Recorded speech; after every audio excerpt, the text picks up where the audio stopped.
ரீசெண்டா லால்சலாம் படத்தோட audio launch நடந்திருக்கு. அங்க இருக்கவங்க எல்லாருமே நம்ம தலைவர் சூப்பர் ஸ்டார் ரஜினிகாந்தோட ஸ்பீச்சுக்காக தான் ஆவலா வெயிட் பண்ணிட்டு இருந்தாங்க. அந்த மேடையில நம்ம தலைவர் என்னென்ன பேசினாரு அப்படிங்கறத பத்தி தான் இந்த வீடியோல நம்ம பார்க்க போறோம். நிறைய குட்டி குட்டி ஸ்டோரிஸ் எல்லாம் ரஜினிகாந்த் அவர்கள் சொன்னாரு. தன்னோட ஷூட்டிங் ஸ்பாட்ல கவுண்டமணி செந்தில் அவங்க 2 பேரும் பண்ற சேட்டைகள், இந்த மாதிரி ஏகப்பட்ட விஷயங்களையுமே வந்து அவர் ஷேர் பண்ணிட்டு இருந்தாரு. அடுத்ததான் நிறைய பேர் தலைவா இந்த விஷயத்த சொல்லாம விட்டுற போறீங்க அப்படின்னு எதிர்பார்த்துட்டு இருந்த போது அந்த காக்கா கழுகு மேட்டர் அப்படிங்கறத பத்தி பேச ஆரம்பிச்சாரு.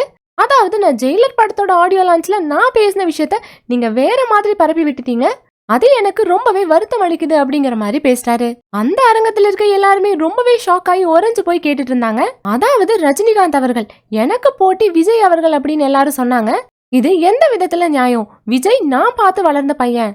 என்னோட படத்தோட ஷூட்டிங் அப்போ விஜய் மேல இருந்து பாப்பாங்க.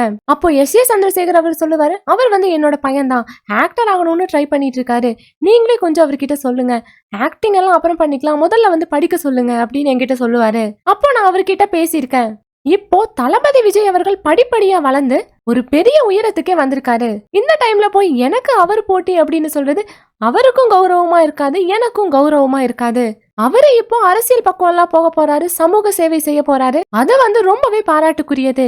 ரஜினி அவர்களுக்கு ரஜினி தான் போட்டி, விஜய் அவர்களுக்கு விஜய் தான் போட்டி அப்படின்னு சொல்லி எல்லா பிரச்சனைகளுக்குமே முற்றுப்புள்ளி வைக்கிற மாதிரி பேசி முடிச்சிருக்காரு.